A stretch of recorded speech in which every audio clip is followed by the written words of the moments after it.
There are no celebrations and victory parades that quite match ones by footballers. The euphoria, the colours, the music and the vibe.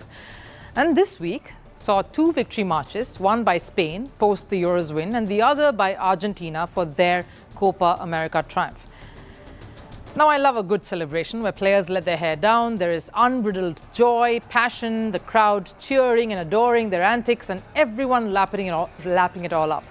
But it is in these moments that many quite forget and cross a line.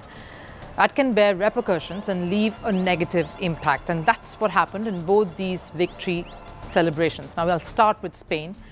The revelry turned sour after many heard this.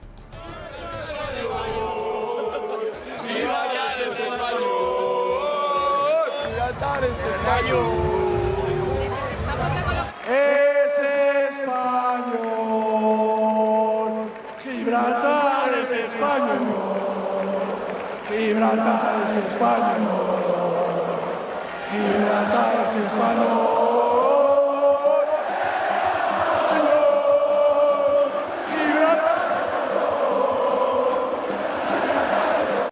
Controversial chants by star players in the lineup, Rodri and captain Alvaro Morata. It had nothing to do with the triumph. Players were chanting Gibraltar is Spanish and seen grooving alongside them, the boy genius Lamine Yamal. Gibraltar is currently a British overseas territory, but Spain continues to claim Gibraltar to be part of theirs. Gibraltar is also a full member of UEFA and was part of Euros qualifier. This little episode did not go down too well with the Gibraltar Football Association either. This is a totally unnecessary mixing of a great sporting success with discriminatory political statements that are hugely offensive to Gibraltarians.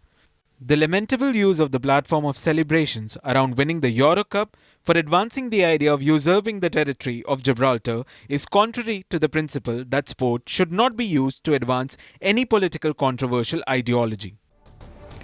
A national team captain, Morata, being at the centre of this is problematic. A dynamic player like Rodri portraying such thoughts is a matter of concern, and a young sensation who's the talk of the town, Lamine Yamal, who may not have said these words but was present there, does not do well either.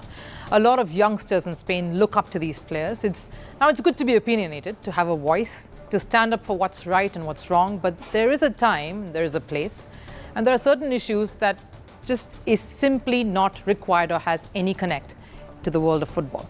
During Euros, when Albania and Serbia supporters displayed nationalist flags and banners, it sparked a huge controversy. UEFA fined the federations of both the countries, penalised for an act that their fans indulged in. So why let the players off the hook? As custodians of the sport and as public figures, shouldn't they bear a sense of larger responsibility? But if you thought Spain went overboard, the Copa America winners Argentina took it a notch higher through a racist and discriminatory song. In a video uploaded by Chelsea footballer and Argentina midfielder Enzo Fernandez, a bunch of players were seen taunting the French side by singing a rather controversial song.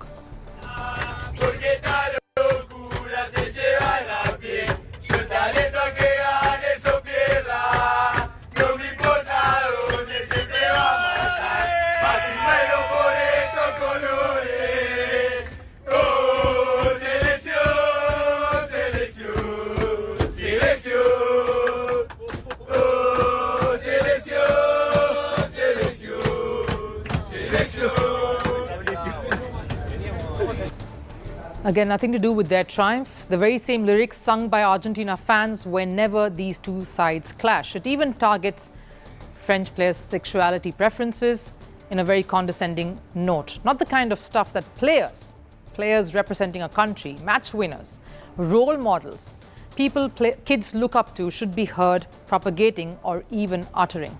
The French Football Federation is seething. Understandably so. They have vowed to file a complaint with football's governing body, FIFA. They want the Argentinian players involved in this to be punished. And yes, it doesn't look like they will stop or be appeased without any significant action being taken in this matter. Enzo, though, was quick to respond. The severe backlash that he was already receiving online prompted him to send in an apology, saying it did not reflect his personal views. But the damage was done. Irreparable damage, not just to France, but to Argentina's image and that of his own. Enzo did not just hurt the sentiments of those he was taunting in the song, but also teammates of his, players he's played alongside and shared dressing rooms with, players who are his brothers in a team.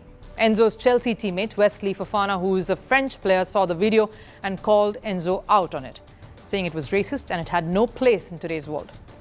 The matter has rapidly escalated, with Chelsea starting an internal disciplinary procedure against Enzo too.